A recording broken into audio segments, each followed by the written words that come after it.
Hello, my name is Kimberly, and I am here to invite you to join me on a journey. A little bit of background information on me. I am a registered nurse. I've worked in emergency medicine, ER, for more than 20 years and absolutely love it. I'm an adrenaline junkie, a trauma girl all the way, love it. So I did that for a long time until March of 2020 when COVID came, and lots of things changed there. But anyway, so what happened recently is on July 3rd, I tested positive for COVID this year, and it's the second time having COVID. I had it March 2020 also. But anyways, so I tested positive on July 3rd, which I believe was a Sunday, right before the 4th of July. And I just kind of felt really crappy, had a fever. My husband had it, my daughter had it, I had it. So by Wednesday, though, my breathing started getting really crappy. And I am an asthmatic, a lifelong asthmatic. So that kind of got scary, and I ended up within a week of testing positive for COVID, I was doing breathing treatments every 4 hours on a nebulizer just to keep my lungs open. I was scared to death to go to the ER. I didn't want to have a tube put in my throat, so I did everything I could to stay home. And during that time, within a week, so here's the deal. 30 years ago, I believe it's all like exactly 30 years ago this summer, I had saline breast implants put in through a very good physician at Cleveland Clinic. They were just to size up to a size. I'd had 3 children, had the old droopy, saggy, snoopy boobs going on, all flopping around everywhere. And it looked horrible, and there wasn't really a lot. So I had these little saline implants put in. They weren't huge ones, obviously. I didn't like get stripper boobs or anything. They're just a nice rounded size off. So what happened during COVID, within a week of me having COVID in July, the left one ruptured. So now I have a ruptured implant on the left. Thankfully, there's saline. If it was silicone, that could be a real issue because that kind of travels everywhere in your body. It causes so many problems. But since COVID and this implant ruptured, my heart has just been crazy. It just beats like crazy. My lung saturation has never really come back very, very great.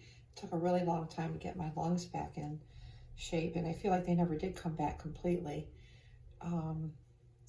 So the heart issues, I ended up having to wear a cardiac monitor for a month, and during that time we had some scary situations.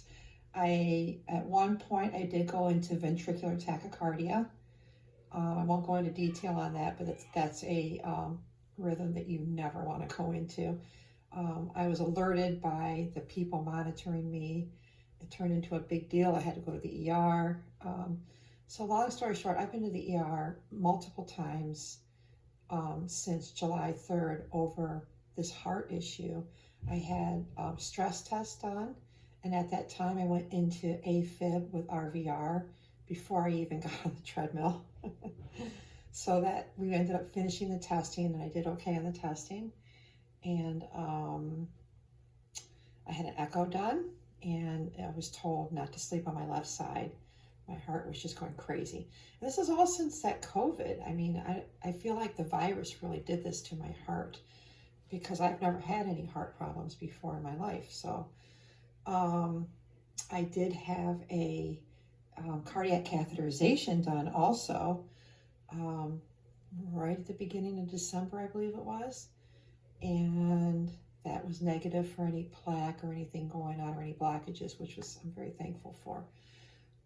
So I'm taking the heart medication right now to try to keep my rhythm from going crazy.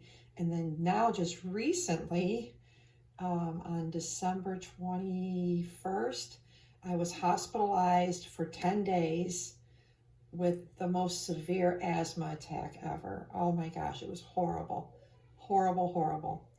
So I was in the hospital for 10 days after being exposed to 2 different smoke substances, and also testing on a virus panel. I tested positive for rhinovirus also.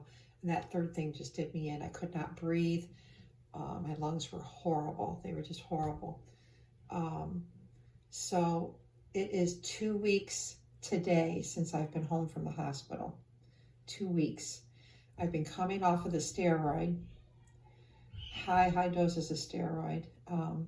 The early part of the week was very rough. My oxygen just couldn't get up out of the 80s. I couldn't do anything. I do have some home oxygen. And the good news is, since yesterday afternoon, I have not needed my oxygen. For the first time since I've been in the hospital, I've been able to maintain a normal saturation on my own, and I'm super excited about that.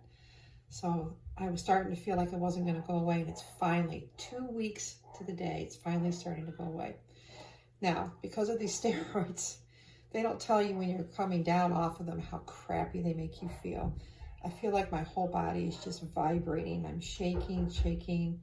I can barely even like cut anything out to work with my hands or do anything that I usually do. I'm so swollen. My face, if you know what my face looked like before going in the hospital, my face is so swollen. Oh, I've gained 20 pounds. 20 pounds. This is all, so uncomfortable. I have bruising on my belly from Lovenox shots, getting those every day for 10 days. Okay, so we're going to go back. I'm going to let you see what's going on here. We have, I'm going to keep this part zipped up. All right, so for the implant, this is what we're going to have going on, you guys. As soon as I can get this oxygen completely under control, I'm going to be scheduling surgery to have these implants taken out completely.